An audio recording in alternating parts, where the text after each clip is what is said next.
Ya tapi baca gitu anak-anak MK ada bikin penutupan rekoleksi itu. Saya so siang lah ini dia. Iya. Kun tadi malam bagaimana kau nih? Hah? Sama, kita tadi malam kurang jaga apa kaki Riki, sudah tak tidur ini. Oh. Ngantuk lagi ini dia. Kemana Kel? Kalau kita ke siang sampai hampir siang, sampai hampir jam 3. Bercerita dengan Mas, bagaimana itu bapak-bapak lain lari tidur. Sama ada sama-sama, dua orang lari tidur. Kita tidur orang dah. Oh. Iya no, kegiatan mantap tadi malam no, rekoleksi OMK. Om, Ger. dari mana Dang? Mantap. Tadi malam rekoleksi OMK ini. Mak, mewakili teman-teman OMK, makasih banyak ya, banyak bantu orang. Ya, sebegitu orang. Bapak-bapak itu orang harus kasih contoh.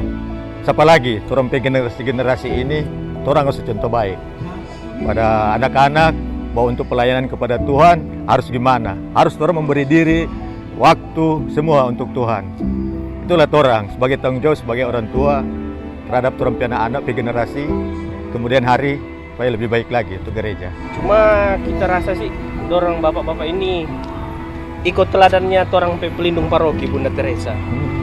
Ada yang dia bilang